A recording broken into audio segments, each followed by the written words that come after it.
What's up everyone? Welcome back to our beautiful such channel. For more related and important videos, please subscribe the channel, click the bell icon and share, comment and like the videos. Let's begin. Yes people, कैसे हैं आप लोग? Hope so friends आप लोग बहुत अच्छे रहे होंगे। मैं बता दूं, मैं भी बहुत अच्छा हूं फ्रेंड्स। नाउ फ्रेंड्स, हम लोग स्टार्ट करते हैं अपनी आज की क्लास का डिस्कशन। और गाइस, आज हम लोग बेसिकली डिस्कस करने वाले हैं functions of several variables. Friends, जैसे कि आप लोग को अच्छे से पता है कि हमने कुछ क्लासेस पहले फंक्शंस को पढ़ा था। और गाइस, फंक्शंस में हमने जो कंसेप्ट पढ़ा था गाइस, वो था वन वेरिएबल। वन वेरिएबल का मतलब आप लोग बहुत अच्छे से समझ सकते हैं, that is y is equals to F X. ठीक है गाइज, ये लेकिन कंसेप्ट जो गाइज ये था वन वेरिएबल का। बट गाइज, आज हम लोग पढ़ रहे हैं अपनी क्लास के अंदर सेवरल वेरिएबल्स। बेटा, सेवरल वेरिएबल्स का मतलब जो हम डिस्कशन कर रहे हैं वो गाइज होता है कि वन वेरिएबल नहीं है, मतलब टू वेरिएबल हो सकता है, थ्री वेरिएबल हो सकता है, या फिर एन वेरिएबल्स हो सकता है। समझ रहे हो मेरी बात को? यानी हमारे पास जो वेरिएबल्स हो सकते हैं वो एक से ज्यादा होंगे। लेकिन गाइस, अभी की क्लास में हम लोग ज्यादा वेरिएबल्स की बात नहीं करेंगे, हम लोग गाइस यहाँ पे बात करेंगे ओनली टू वेरिएबल्स की। ठीक है, थ्री फोर फाइव या एन वेरिएबल्स गाइस, वो भी हमारे आगे का डिस्कशन का पार्ट है। फिलहाल गाइस, हम लोग यहाँ पे डिस्कशन करेंगे टू वेरिएबल्स की। बेटा, अगर आपने फंक्शंस की वन वेरिएबल वाली क्लासेस को अच्छे से देखा हुआ है, या फिर उन कंसेप्ट्स को आपने पढ़ा हुआ है, समझा हुआ है, तो गाइस आपको एक आइडिया लग गया होगा कि वहां पर भी एक डेफिनेशन थी, ठीक है, जो बिल्कुल सेम है इस वाली डेफिनेशन से। आई रिपीट, ये दोनों स्टेटमेंट का सेम है, बस यहाँ पे फर्क क्या आ गया, वहां बात करते थे हम लोग वन वेरिएबल की, यहाँ बात कर रहे हैं टू वेरिएबल्स की। ठीक है, लेकिन गाइस देखो, यहाँ वेरिएबल्स का चेंजेस आ जाते हैं, तो गाइस यहाँ पे मल्टीपल चेंजेस फिर आगे कैलकुलेशन बेसिस में, मेथड बेसिस में आते जाएंगे। ठीक है, वो आप साथ साथ सीखते जाइएगा। नाउ गाइस, इसकी डेफिनेशन हम लोग एक बार स्टडी कर लेते हैं कि भाई डेफिनेशन क्या है इसकी। तो गाइस, डेफिनेशन इसकी सेम वही है, that is a function of two variables. समझ लो, functions of two variables. Variable में हम लोग बात करेंगे x एंड y की, is a rule that assigns a unique real number F X Y to each point x Y in some set D, D do not for domain in x Y plane. Guys, बिल्कुल same statement है हमारी one variable functions की। And guys, अगर आपको याद हो तो हम लोग वहां पर दो वर्ड्स की बात करते थे, very very important. And guys, यहाँ पर भी हम उन्हीं दो वर्ड की बात करेंगे।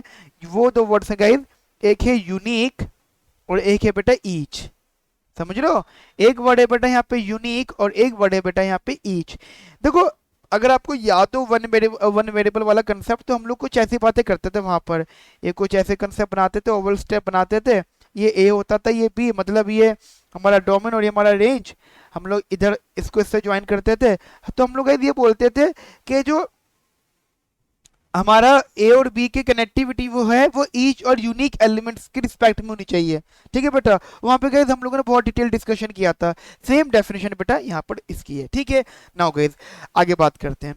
बेटा, फंक्शंस ऑफ सेवरल वेरिएबल्स, या फिर जो भी कंसेप्ट हमें अभी डिस्कस करने वाले हैं या जो पढ़ेंगे गाइस, देखो उसके ना दो पिक्चर्स हैं गाइस। ठीक है, उसके गाइस यहाँ पे दो पिक्चर्स हैं। एक पिक्चर वो अ, जिसमें आप सिर्फ कैलकुलेशन पर ध्यान दोगे। ठीक है, मैथमेटिकल व्यू, समझ रहे हो गाइस? एक है इसका मैथमेटिकल पिक्चर, और एक है गाइस इसका इकोनॉमिक्स पिक्चर। ठीक है, इकोनॉमिक्स व्यू। तो गाइज, हमें दोनों व्यूज की तरफ ध्यान देना है। मैथमेटिक्स व्यू पे गाइज हम लोग को बहुत ज्यादा ध्यान देना है, और गाइज इकोनॉमिक्स व्यू पे भी हमें बहुत ज्यादा ध्यान देना है।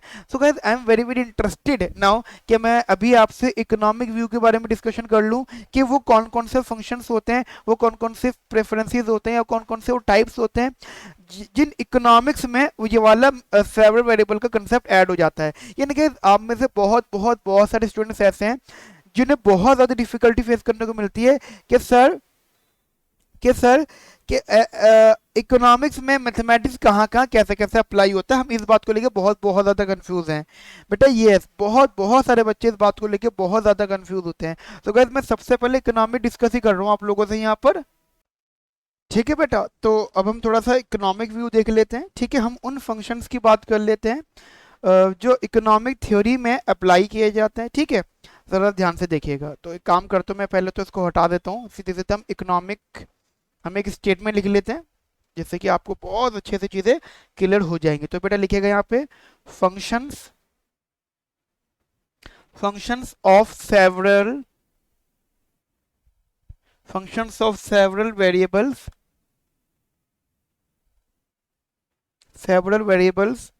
in economic theory, in economic theory, ठीक है, इन इकोनॉमिक थ्योरी।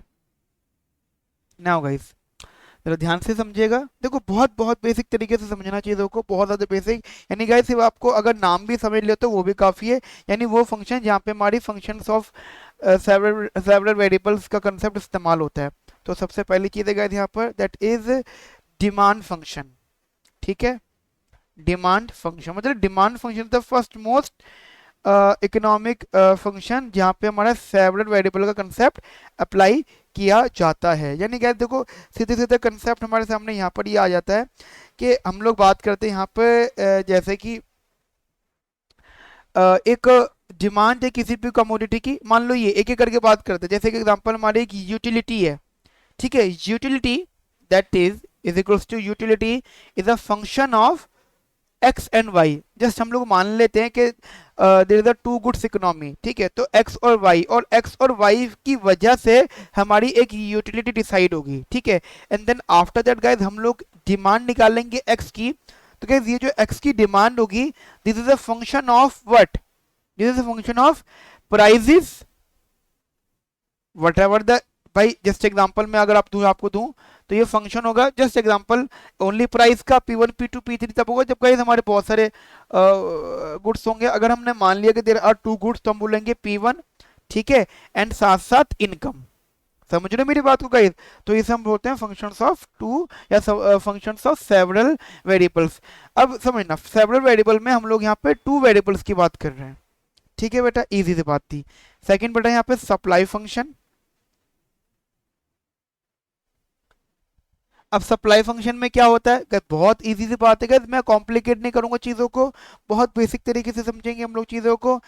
गाइस सीधे सीधे कंसेप्ट होता है कि हमारे सामने सप्लाई होती है, यानी हमें कह सकते हैं कि किसी भी प्रोड्यूसर की जो सप्लाई होती है वो क्या होती है गाइस। देखो कुछ कुछ ऐसी बात करते हैं कि किसी भी प्रोड्यूसर की कमोडिटी का जो सप्लाई होता है वो फंक्शन होता है मल्टीपल वेरिएबल्स का। एक तो प्राइसेस ऑफ द गुड, ये तो मान ही लेते हैं हम लोग, ठीक है। एंड साथ साथ guys prices of the other goods are also main reason of the supply of any commodity, ठीक है। एंड गाइस आप और भी बातें कर सकते हो, जैसे एग्जांपल टैक्सेस का इशू भी ले सकते हो, गवर्नमेंट इन्वॉल्वमेंट की बात कर सकते हो, कॉस्ट ऑफ प्रोडक्शन की बात कर सकते हो। यहाँ पे गाइस हम दो ही या तीन ही वेरिएबल लेकर चलेंगे, ठीक है बेटा। चाहो तो आप यहाँ पे ये हटा सकते हो अगर टू वेरिएबल्स की बात होती है, यानी एक खुद का प्राइस और टैक्सेशन। गाइस ये बहुत बहुत ज़्यादा इंपॉर्टेंटली फैक्टर्स होते हैं जो अफेक्ट करते हैं चीज़ों को, ठीक है बेटा। सिमिलरली अच्छा सप्लाई फंक्शन के साथ साथ आप ये मान के चल सकते हैं यहाँ पे प्रोडक्शन फंक्शन भी होता है, ठीक है। सप्लाई फंक्शन के साथ साथ बेटा यहाँ पे प्रोडक्शन फंक्शन भी होता है। Production function is what, production function क्या होता है भाई, सीधे सीधे बात करते हैं। क्या हमें मान लो प्रोडक्शन करनी है, हमें वाई आउटपुट प्रोड्यूस करना है, तो मुझे वाई आउटपुट प्रोड्यूस होगा, so that is a function of capital and labour. समझ रहे मेरी बात को, कैपिटल एंड लेबर का जो कॉम्बिनेशन होगा उसके अकॉर्डिंगली गाइस हम आउटपुट प्रोड्यूस करेंगे। क्लियर गाइस, यहाँ तक मेरी बात आपको समझ में आ गई? तो गाइस बहुत बहुत बेसिक इन्फॉर्मेशन थी जो हमारा इकोनॉमिक वाले एरियाज में ये सब चीज़ें इस्तेमाल की जाती हैं, ठीक है बेटा। एंड जस्ट और अगर चाहो तो गाइस और चीज़ों को ऐड कर सकते हो, ठीक है। जैसे इसको ही थर्ड बोल दो, फिर इसको हम फोर्थ बोल देते हैं। जैसे एग्जांपल कॉस्ट फंक्शन। अब कॉस्ट फंक्शन क्या होता है गाइस, देखो वैसे तो गाइस आप इकोनॉमिक्स वाले एरिया में जब जाओगे तो गाइस इकोनॉमिक्स में भी आप काफ़ी सारी चीज़ें सीखोगे, ठीक है गाइस। हम यहाँ तो बस इकोनॉमिक्स का मैथमेटिकल व्यू लेकर आ रहे हैं, तो हम ये बोल सकते हैं कि किसी भी प्रोडक्शन फर्म में कमोडिटी की जो कॉस्ट होती है वो फंक्शन होता है मल्टीपल वेरिएबल्स का। जैसे जैसे इनपुट्स हो गए, ठीक है। अब देखो जैसे कि प्रोडक्शन में ही इन इनपुट्स की इन्वॉल्वमेंट है, तो गाइस कॉस्ट में भी इन इनपुट्स की इन्वॉल्वमेंट होगी, यानी capital labour is also a function of the cost, ठीक है। कॉस्ट का फंक्शन होगा। अब आप बोलोगे सर कैपिटल लेबर कैसे, बेटा कैपिटल का रेंट होगा, लेबर का वेज होगा, ठीक है। यहाँ पे कैपिटल के नाम पर उसका इस्तेमाल जैसे हम कर रहे हैं लेबर के नाम पर, और लेबर आवर्स, लेबर कितने आवर्स काम कर रही है, ठीक है। नाउ गाइस ऐसे ही हमारे सामने एक और फंक्शन अगर हम लोग यहाँ पे ले आते हैं, that is transformation function. Guys ये कुछ फंक्शंस होते हैं हमारे, यही नॉर्मल फंक्शंस होते हैं, हम जिनको ट्रांसफॉर्म कर देते हैं, ठीक है बेटा, ट्रांसफॉर्म कर देते हैं। यानी गाइस अगर हमारे पास मान लो जैसे एग्जांपल एडवांस लेवल पे टेक्नोलॉजी इन्वॉल्व हो गई, ठीक है, टेक्नोलॉजी इन्वॉल्व हो गई, इनपुट्स इन्वॉल्व हो गए, मल्टीपल वेरिएबल्स इन्वॉल्व हो गए, तो हम कुछ ऐसा फंक्शन जनरेट करते हैं, कुछ ऐसा फंक्शन जनरेट करते हैं कि उसको एक साथ लेने पर, एक साथ रखने पर उसका जो इज इक्वल टू आता है वो जीरो आता है। ये गाइस कुछ टेक्निकल टर्म्स होती हैं, वो गाइस आप आगे चलकर सीखोगे, ठीक है। बेसिकली अगर आप यहाँ पे ध्यान से देखें तो यहाँ पे हमारे पास 4-5 फंक्शंस हैं जो इकोनॉमिक थ्योरी पर बेस्ड हैं, ठीक है, और लेकिन उनका गाइस मैथमेटिकल व्यू आप यहाँ पे स्टडी करोगे। Clear guys. नाउ गाइस अब बात करते हैं हम लोग यहाँ पे थोड़ा सा मैथमेटिकली कंसेप्ट्स में। तो गाइस मैथमेटिक्स के नाम पर यहाँ पे न्यूमेरिकल क्वेश्चंस हैं, तो आप गाइस यहाँ पे सीधे सीधा क्वेश्चंस को करना स्टार्ट कर दीजिए मेरे साथ में, ठीक है बेटा। चलिए जी। सो क्वेश्चन नंबर 1 है यहाँ पर।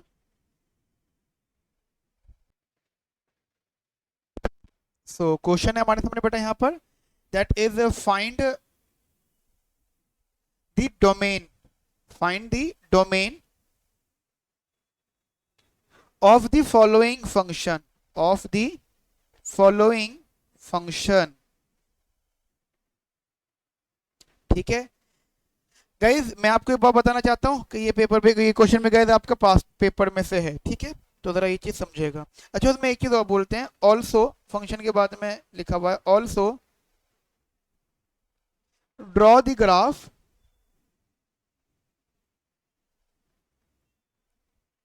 Also draw the graph of domain, of domain in XY plane, in XY plane, ठीक है। बेसिक सी बात है बेटा, हमारे को ये प्रेफरेंस देंगे, हम वो पहले प्रेफरेंस लिख लेते हैं, उसके बाद हम लोग बेटा यहाँ पे बात करेंगे। प्रेफरेंस है बेटा हमारे सामने, फंक्शन है basically that is 3x² root Y minus का 1, ठीक है बेटा। तो गाइस एक एक करके बात करते हैं। तो सबसे पहला क्वेश्चन गाइस हमारे सामने ये आ गया, बहुत बेसिक सी बात है, उन्होंने सीधे सीधे हमसे डोमेन बोला है। देखो बेटा जो व्यूज हमारा वन वेरिएबल में था वही व्यू बेटा हमारा यहाँ पे सेवरल वेरिएबल्स में रहेगा। आई रिपीट, जो मेथड, जो कंसेप्ट हम लोग वहां अप्लाई करते थे वन वेरिएबल्स में, वन वेरिएबल में, वही कंसेप्ट वही मेथड बेटा हम लोग यहाँ अप्लाई करेंगे इन सेवरल वेरिएबल्स, यानी 2 वेरिएबल्स। अब एक बात, मुझे एक बात बताओ, छोटी सी एक बात बताओ, जैसे आपके सामने बेटा ये फंक्शन है x² इंटू रूट वाई, यहाँ पे अगर हम लोग डोमेन की बात करते हैं तो डोमेन के नाम पर बेटा हमें बात करनी है यहाँ पे एक्स वाई इन दोनों की, ये एक्स वाई दोनों का डोमेन होगा, और जब हम लोग ये फंक्शन में रख देंगे तो गाइस वो रेंज बन जाएगा। गॉट इट, समझ रहे हो। अब यहाँ पे y रेंज नहीं है, यहाँ पे पूरा फंक्शन ही रेंज है, ठीक है, तो ये सब चीज ध्यान रखना। तो गाइस अब मुझे बताओ, यहाँ पे अगर हम लोग बात करें रेस्ट्रिक्शन की, तो रेस्ट्रिक्शन के नाम पे आपको क्या दिख रहा है? रेस्ट्रिक्शन के नाम पे गाइस आपको सिर्फ और सिर्फ एक ही चीज दिख रही है कि जो यहाँ पे जो y है ये वीकली पॉजिटिव होना चाहिए, क्योंकि गाइस वो रूट में, इसके अलावा आपको कोई भी रेस्ट्रिक्शन नहीं दिख रही। जस्ट आपको पता है कि मैं कौन से रेस्ट्रिक्शंस की बात कर रहा हूँ, यानी हम लोग जब वन वेरिएबल पढ़ते थे तो हम लोग कहते थे कि भाई फंक्शन रूट में होना, रूट में है, 1 में है, मान लो ये है, या फिर 1 में रूट एक्स है, या फिर ऐसे है, समझ रहे हो, या फिर लॉग एक्स है, ठीक है। जस्ट इस टाइप के फंक्शन की हम लोग बात करा करते थे कि जो व्यूज हमारे वहां पर थे वही व्यू गाइस हमारे यहाँ पर है। रूट वाई है तो वाई हमारा वीकली पॉजिटिव होना चाहिए, उसके अलावा कोई भी रेस्ट्रिक्शन नाम की चीज नहीं है। तो वाई गाइस वीकली पॉजिटिव होना चाहिए and X belongs to all real numbers, समझ रहे हो मेरी बात को, x belongs to all real numbers. तो गाइस इन्हें हम बोलेंगे हमारे डोमेन्स, ठीक है। तो गाइस ये हमारे बेसिकली डोमेन हो गए। मैं गाइस इनको एक बार थोड़ा सा अच्छा ठीक करके और लिख देता हूँ, that is the function f x comma y is equals to 3x² root y minus का 1, माइनस 1 का अलग है, is defined if y is weakly positive and x belongs to all real numbers. ठीक है, नाउ गाइस जब हम लोग बात करते हैं डोमेन की, डोमेन ऑफ फंक्शन की बात करते हैं बेटा हम लोग यहाँ पे जब, तो डोमेन ऑफ फंक्शन के नाम पे बेटा क्या हो जाता है, जरा ध्यान से समझिएगा। लिखने का तरीका, domain of function guys that is x comma y belongs to R square. अच्छा बहुत सारे बच्चों को डाउट होता है sir what do mean by R square, बेटा इट्स टू डायमेंशनल। ठीक है, पहले हम लोग लिखते थे जैसे अब आप एक चीज देखो, मैंने यहाँ पे लिखा है x बिलोंग्स टू r, यहाँ पे मैंने स्क्वायर तो नहीं लगाया क्योंकि मैं यहाँ पे अकेले r x की बात कर रहा हूँ। ठीक है, तो गाइस यहाँ पे बात करते हुए इट्स वन डायमेंशनल, लेकिन जब मैं x y दोनों को ले आऊंगा तो गाइस तो यहाँ पे टू डायमेंशनल हो जाएगा। ठीक है, तो इसलिए हम r स्क्वायर बोलेंगे such that x belongs to r यानी real numbers and y is all positive values including 0। ठीक है बेटा, तो this is basically domain. Guys यहाँ तक की मेरी बात आपको समझ में आ गई। गाइस बहुत इंटरेस्टिंग क्वेश्चन है एंड गाइस बड़ी इंटरेस्टिंग बात क्या रहने वाली होगी कि हम लोग ट्राई करेंगे कि जितना इजीएस्ट मेथड हो सकता है उतने इजीएस्ट मेथड में गाइस हम लोग डिस्कशन करें, अदरवाइज इनके कॉम्प्लिकेट मेथड्स भी अवेलेबल हैं। इनफैक्ट जो आप बुक्स फॉलो करते हो, ये जैसे जैसे हमारी एक बुक बोली जाती है सिडेस्टर हैमंड्स, ठीक है, जो इकोनॉमिक्स ऑनर्स में रीडिंग्स के नाम पर भी है गाइस। ठीक है, रीडिंग्स भी है क्योंकि वो इतनी इतनी मतलब कॉम्प्लिकेट बुक है कि पहली बात तो उसको इतना ज्यादा हवा टाइप बना रखा है। आप कहीं से ही बोलो कि आप कहीं से पूछो कि भाई इकोनॉमिक्स की मैथमेटिक्स पढ़नी है तो हर कोई बोलेगा सिडेस्टर हैमंड्स। एंड गाइस अगर एग्जाम पॉइंट ऑफ व्यू से बात करो तो उसमें से क्वेश्चंस नहीं आते, ये कंफर्म है, यानी लेवल अलग ही होता है। इनफैक्ट वहां से क्वेश्चन का आने का मतलब ये हो जाता है कि वहां से सिर्फ वही क्वेश्चन आएगा जो आपने कभी नहीं देखा होगा, यानी जो क्वेश्चन आप छोड़ के जाओगे एग्जाम के लिए कि यार ये छोड़ो ना ये नहीं आ सकता, वही वहां से उठ के आएगा। अदरवाइज कई अदर बुक्स होती है जहां से क्वेश्चन आते हैं, जैसे आर एस भारद्वाज हो गई, अल्फा चियांग हो गई, ठीक है, साइमन एंड ब्लूम हो गई। ठीक है गाइस, मल्टीपल बुक्स हैं जो गाइस एग्जाम में क्वेश्चन यहाँ से पूछे जाते हैं। हम लोग गाइस हम क्या करेंगे, हम उन्हीं बुक से क्वेश्चन उठा रहे हैं। हमारा मेन टारगेट इतना था कि हमें पहले कंसेप्ट समझना है, जो जितने कंसेप्ट की वेटेज है गाइस, वेटेज का ध्यान रखना है। अब एक ही ध्यान दो, मैंने यहाँ पे फंक्शन ऑफ सेवरल वेरिएबल्स में सिर्फ इतनी सी बात करके आगे सीधे सीधे आगे की बात करने लगा था मैं। इनफैक्ट अगर आप देखें तो इसके बाद मैंने सीधा क्वेश्चन कराया, वो ये तो गाइस मैंने जस्ट ऐसे ही बता दिया आपको इकोनॉमिक थ्योरी का, ये हमारा एक अलग कंसेप्ट है। लेकिन अगर आप एक बात ध्यान से देखें तो इसी मैंने इतनी सी डेफिनेशन डिस्कस करके जस्ट आगे क्वेश्चन की बात कर ली। क्यों गाइस, क्यों गाइस, इसलिए क्योंकि यहाँ पे सेवरल वेरिएबल्स के बारे में इतना जानना इज मोर देन इनफ। हमारा मेन फोकस होना चाहिए कि सेवरल वेरिएबल की डेफिनेशन क्या होती है एंड उसके न्यूमेरिकल्स को हम लोग कैसे कैसे सॉल्व करते हैं। अदरवाइज गाइस अगर आप देखें तो इस पे बहुत सारी बुक्स लिखी हुई हैं सेवरल वेरिएबल्स पर, तो गाइस हमें किसी बुक को याद नहीं करना बैठकर, ठीक है, बुक में महारत हासिल नहीं करनी, हमें टू द पॉइंट अपने क्वेश्चन को सॉल्व करना है। हाँ गाइस, तो हमने यहाँ पे क्वेश्चन सॉल्व कर लिया। अब गाइस बात आती है ग्राफ की, तो ग्राफ में जस्ट कुछ व्यू रखो, आप जरा ध्यान से देखो, ध्यान रखना पड़े जो ग्राफ बनेगा वो इस स्टेटमेंट पर बेस्ड होगा। जो आप ग्राफ बनाओगे ना बेटा वो इस स्टेटमेंट पर बेस्ड होगा कि आपने डोमेन को क्या क्या डिफाइन कर रहे हो। डोमेन का मतलब ही हो गया ग्राफ, मतलब ग्राफ की कनेक्टिविटी गाइस इसी डोमेन से एक्सप्लेन हो रही है। ठीक है, तो जैसे कि अगर मैं आपसे यहाँ पे बात करता हूँ ग्राफ की, अगर मैंने यहाँ बात करी आपसे जस्ट ग्राफ की, तो ग्राफ के हिसाब से शायद ये ऐसा होगा, देखो ऐसा ऐसा समझना। पहली बात तो कहते हैं y का पॉजिटिव, समझ रहे हो, y का पॉजिटिव एरिया, और y का पॉजिटिव एरिया कौन सा होगा, y का पॉजिटिव एरिया होगा ये वाला रीजन। क्लियर, मतलब जो भी चीज हो वो ओरिजिन के ऊपर हो, समझ रहे हो, एक बात हो गई। दूसरी चीज वो कहते हैं x belongs to all real numbers, इधर पॉजिटिव और नेगेटिव, समझ रहे हो। तो एक तो पॉजिटिव और नेगेटिव हो गया, कोई भी हो सकता है, और हमारा y पॉजिटिव होना, वीकली पॉजिटिव होना चाहिए। इसका मतलब बेटा ये जो रीजन है ना, जो मैं रीजन बना रहा हूँ ये वाला, यहाँ से including that boundary, including that region. ठीक है गाइस, ये चीज आप चाहो तो बना सकते हो, और गाइस ये बाउंड्री इंक्लूड होनी चाहिए, ये चीज ध्यान रखिएगा। ठीक है, so guys this is the region, यहाँ पे हम लोग बात करेंगे कि भाई this is the feasible region जहाँ पे हमारा डोमेन डिफाइन हो रहा है। अब देख लो, चाहे x की दोनों वैल्यूज सेटिस्फाई कर रही है, पॉजिटिव नेगेटिव, ठीक है, एंड गाइस पॉजिटिव नेगेटिव तो गाइस जीरो भी सेटिस्फाई करेगा ही, इसलिए मैंने एक्सेस को टच कर दिया। साथ साथ गाइस हमारी y वाली वैल्यू भी सेटिस्फाई कर रही है, ये वाली वैल्यू। ठीक है, होप सो गाइस मेरी ये बात आपको अच्छे से यहाँ पे समझ में आ गई होगी। Clear guys? नाउ आगे बात करते बेटा हम लोग यहाँ पर, जरा ध्यान से समझिएगा, बहुत ज्यादा importantly. Question number 2, question number 2 is basically same है गाइस। देखो ये चीज सेम रहेगी, ये वाली चीज आपके सेम रहेगी क्वेश्चंस की, मैं बस ये पार्ट बदलता जाऊंगा, ठीक है? तो पार्ट 2 ही बोल दो आप इसको, ठीक है जी। Now so F X Y is equals to, F X Y is equals to root X minus का 1, ठीक है, प्लस रूट वाई। देखो बेटा बात उतनी सी है कि आपको इसके डोमेन निकालना है और इसका ग्राफ बनाना है, ठीक है, बात उतनी ही है।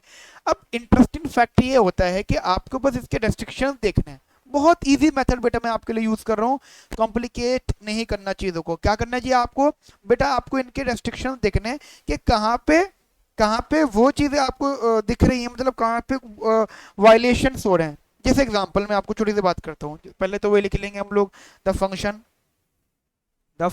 F X Y is equals to root X minus का 1 प्लस का root Y is defined if, अब देखो लिखने का तरीका, x माइनस वाई हमारा वीकली पॉजिटिव होना चाहिए एंड y हमारा वीकली पॉजिटिव होना चाहिए। समझ रहे मेरी बात को इधर बहुत अच्छे से? क्या मैंने बोला, x माइनस 1 वीकली पॉजिटिव होना चाहिए एंड y वीकली पॉजिटिव होना चाहिए।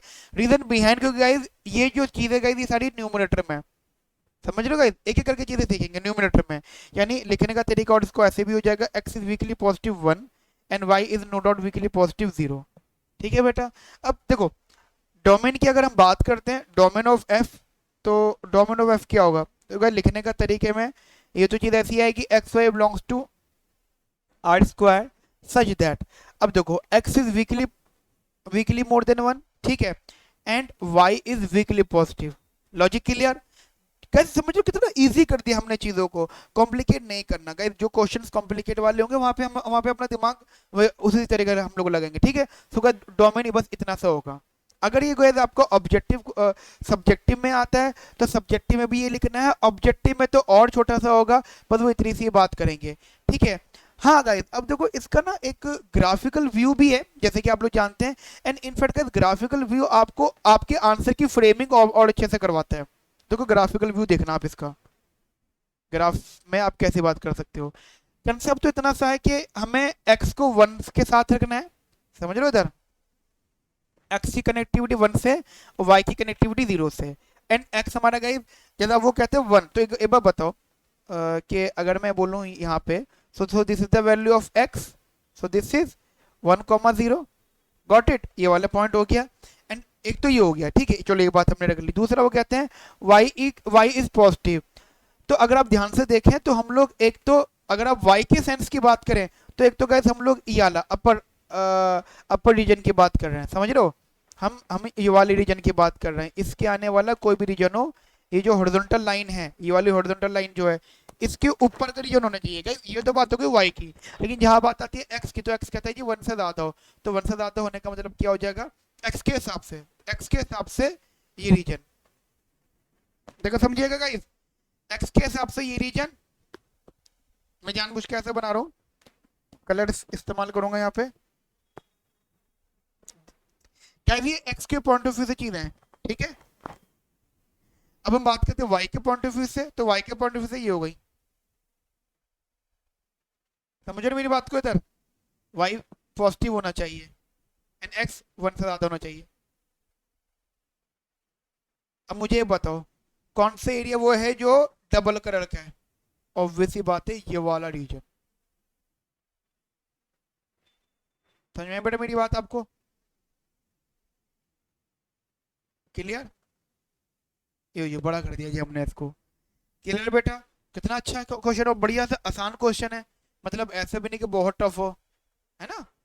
तो भाई देखो हमारा काम बस इतना सही है गाइस, बस मैं ये चाहता हूँ कि आपके लिए चीजें जितना आसान हो सकता है उतनी आसान कर दूँ, कॉम्प्लिकेट करना नहीं है हमें गाइस चीजों को, ठीक है? एक क्वेश्चन और करते हैं, ठीक है?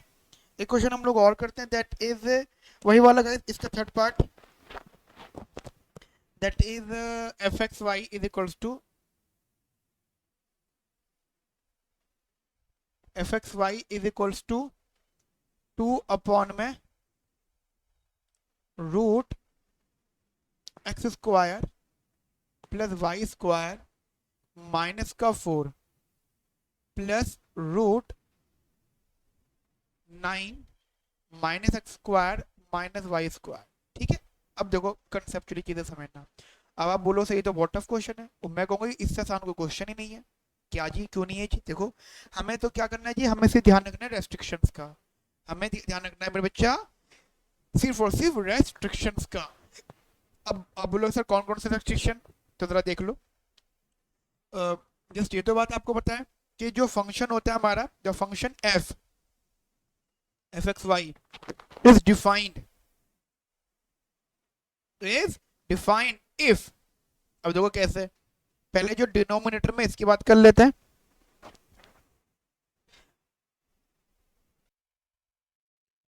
देखो अब आप इसके रेस्ट्रिक्शन देखो, एक तो ये रूट में है, एक तो बात है कि रूट में है, और मजे की बात की डिनोमिनेटर में है, तो दोनों बातें आ जाएंगी। क्या, एक एक तो ये पॉजिटिव होना चाहिए और स्ट्रिक्टली होना चाहिए। पॉजिटिव होना चाहिए क्योंकि रूट में, स्ट्रिक्टली होना चाहिए क्योंकि डिनोमिनेटर में। ठीक है, तो उसी हिसाब से अगर आप यहाँ पे ध्यान से देखें तो ये कुछ ऐसा हो जाएगा, X square plus Y square is more than 4। Clear? Now अगर जरा मैं इसकी बात कर लेता हूँ आप लोगों से, 9 minus X square minus Y square. अब देखो जरा यहाँ पे ये क्या है जी, ये है तो रूट में लेकिन ये न्यूमिनेटर में है, तो यहाँ पे वीकली साइन रखेंगे हम लोग। समझ लो गाइस, स्ट्रिक्टली और वीकली कहाँ पर आता है, डिनोमिनेटर की साइड में। डिनोमिनेटर की कभी वैल्यू इक्वल टू 0 नहीं हो सकती, इसलिए जब भी हम उसे 0 से कंपेयर करेंगे तो वहाँ पे स्ट्रिक्टली लगाएंगे। ठीक है, अब जरा इस चीज को ऐसे समझो, that is 9 is weakly more than X square plus Y square. ठीक है जी, 9 is weakly more than X square plus Y square. अब बेटा अगर आप इन दोनों इक्वेशंस को कंबाइन कर देते हो, let suppose if you combine both these equations, तो व्हाट विल गेट, जैसे ऐसा, X square plus Y square is more than 4 and less than और इक्वल्स टू 9। Clear guys? मेरे यहाँ पे आपको मेरी बात समझ में आ गई? देखो कितना इजी वे में हम लोग बात कर रहे हैं, बिल्कुल कॉम्प्लिकेट नहीं कर रहे हैं। अगर हम लोग बात करते हैं बेटा डोमेन की, तो डोमेन इसका कुछ ऐसे हो जाएगा, that is X comma Y belongs to R square such that x square plus y square is weakly less than 9 but more than 4. So as this is the answer for domain. Clear guys? देखो कितना easy हो गया, इतने easiest way. अब बात आती है इसके डायग्राम की। अगर इसका डायग्राम बड़ा इंटरेस्टिंग है, मैं जस्ट आपको एक बात बताना चाहूंगा। डायग्राम में ना आप हमें दोनों चीजें बात करनी पड़ेंगी। अगर आप एक चीज ध्यान से देखें, हमारे सामने दो इक्वेशंस हैं, वी हैव टू इक्वेशंस। कौन कौन से मेरे बच्चा? गाइस सबसे पहली इक्वेशन हमारे सामने है, देखो गाइस ग्राफ की बात कर रहा हूं मैं, तो ग्राफ का कंसेप्ट इससे अलग है थोड़ा सा, मतलब अलग इन सेंस, उसके जरा अलग से बात समझो। हमारे पास अब दो इक्वेशन है, X square Y square is more than 4। एक काम करते हैं, जस्ट समझना, मैं हाइपोथेटिकली पहले मैं जानबूझ के इसको इक्वल्स टू 4 रख रहा हूँ। ठीक है, जरा समझना गाइस, और इक्वल्स टू 4 रख रहा हूँ। Similarly X square plus Y square is equals to 9 रख रहा हूँ। अब अगर आपको एक बात समझ में आ रही हो, so this is the equation of a circle with the centre of origin and radius is 2। ठीक है, ये इक्वेशन ऑफ अ सर्कल है जिसका जो सेंटर है वो ओरिजिन है एंड जो रेडियस है वो 2 है। प्लस माइनस 2 होता है, बट हम प्लस, ऑब्वियसली बात है, प्लस का 2 ही सेटिस्फाई होता है। This is also equation of a circle जिसका सेंटर ऑब्वियसली बात है ओरिजिन है एंड रेडियस 3 है। अब देखो अगर मैं इसका डायग्राम बनाता हूं, तो गाइस ऑब्वियसली बात है, एक तो डायग्राम बनाना फिर हमें शेड करना है। तो एक काम करते हैं, मैं आपके लिए पहले अलग अलग बना लेता हूं। पहले एक बार ये बनाता हूं मैं, 2 रेडियस का डायग्राम। ठीक है, जिसका रेडियस 2 है, जिसका रेडियस 2 है। तो अब गाइस पहले मुझे बनाने दो। ठीक है, पहले मुझे बनाने दो, अभी अभी नोटिंग मत करना, हम इसके बाद की बात करेंगे। ठीक है, और एक मैं बना देता हूं यहाँ पर 3 रेडियस का। मान लो मैंने 3 रेडियस का बना दिया। अब ये वाला ये है और ये वाला 3 रेडियस का हो गया। अब जरा एक बात ये चीज समझना, जरा पहले इसी चीज को समझना कि अगर मैं इन इक्वालिटी की तरफ जाता हूं, अगर मैं इन इक्वालिटी की तरफ जाता हूं, so this is more then, this is more then. अब देखो मैं एक चीज आपको क्लियर कर देता हूं, ये मोर देन है, समझ रहे हो, ये मोर देन है, स्ट्रिक्टली मोर देन है। तो पहली बात तो ये जो मैंने सर्कल बनाया है, ये सर्कल बनेगा डॉट डॉट वाला। क्लियर गाइस, ये कौन सा सर्कल बनेगा, ये सर्कल बनेगा डॉट वाला। अब आप लोग सर ऐसा क्यों कर दिया आपने, बना के रफ कर दिया, यस गाइस ये बनेगा डॉट डॉट वाला सर्कल। मैंने पहले इसलिए जानबूझ के पहले नॉर्मल बनाया, समझाने के लिए। बनाना आपको हमेशा इक्वल टू वाले की तरह है, लेकिन आफ्टर दैट ये देखना है कि वो क्या वो एक्चुअल में इक्वल टू है, नहीं था, हमने अपनी चीज बनाया था, ठीक है। तो इसलिए गाइस वहां पे क्या आ जाएंगे, डॉट डॉट, ये सेंटर हमारा टू वाला सेंटर, ठीक है। अब मुझे बताओ वो कहते हैं कि ये जो वैल्यू है ये x square plus Y square मोर, अगर आप एक्स और वाई को जीरो जीरो भी रखते हो, मान लो ये हमारा सेंटर है, ये हमारा, मान लो गाइस ये हमारा सेंटर है, ठीक है, जस्ट एग्जांपल। और आप अगर एक्स वाई को जीरो जीरो भी रखते हो तो zero plus zero zero, zero zero zero is more than 4, zero more than 4, क्या ट्रू फॉल्स है, फॉल्स। अगर गाइस ये फॉल्स है तो डायग्राम के आउटर एरिया हम लोग शेड करेंगे। आपको ये बात तो पता होगी कि जब फॉल्स होता है तो हम डायग्राम के आउटर एरिया को जो है शेड करते हैं, ट्रू होता है तो इनर एरिया में, ठीक है। तो गाइस यहाँ पे शेड होगा। अब जरा इधर आ जाओ सेकंड वाले डायग्राम में, गाइस इसका रेडियस 2 है। हाँ, इसमें मैं ऐसे ही बनाऊंगा क्योंकि इसको जब बना रहा था तो मुझे दिखा था कि यहाँ पे इक्वल टू भी है, तो इक्वल टू 9 लिखना, 9 लिखा, ये कोई गलती नहीं है, सही है, ठीक है। तो ये कुछ ऐसा हो गया, ठीक है जी। ये 3 सेंटर है जी। अब देख लेते हैं हम लोग, मतलब सॉरी रेडियस 3 है और सेंटर ओरिजिन है। अब यहाँ पे देखो इधर x square plus Y square is less than और इक्वल टू 9, इक्वल टू तो मैंने वो लगा दिया, ठीक है। लिखो एक्स को भी जीरो, वाई को भी zero, zero plus zero is less then 9, true, true है तो गाइस इसके इंटरनल शेड होगा, समझ रहे हो, इसका यहाँ शेड होगा इंटरनल में, इधर पूरा का पूरा। क्लियर गाइस, यहाँ पे मेरे पास में आएगा इंक्लूडिंग इसकी बाउंड्रीज। अब गाइस अगर मैं इन दोनों डायग्राम्स को मिला दूं, इसको और इसको दोनों को मिला दूं तो एक अलग डायग्राम बनेगा, मतलब इन दोनों का डायग्राम एक साथ मिला देते हैं, ठीक है। गाइस मैं दोनों डायग्राम को मिला रहा हूँ, उससे पहले मैं काम कर लेता हूँ, एक वही ग्राफ बना लेता हूँ, ठीक है। गाइस मैं दोनों डायग्राम्स को मिला रहा हूँ, जिसमें ये 3 वाला रेडियस, ठीक है, जिसका रेडियस 3 है, और ये 2 वाला, मान लो ये 3 था ना, ये 2, ठीक है जी। समझ रहे हो क्या करा है मैंने यहाँ पर, मैंने ये दोनों ही डायग्राम को मिला दिया है। अब जरा शेडिंग के हिसाब से देखो, ये वाला इंटरनल है, ये वाला आउटवर्ड है, इसका मतलब क्या है, दोनों को मिला दोगे तो कौन सा कॉमन आएगा, this is the reason only, that's the reason,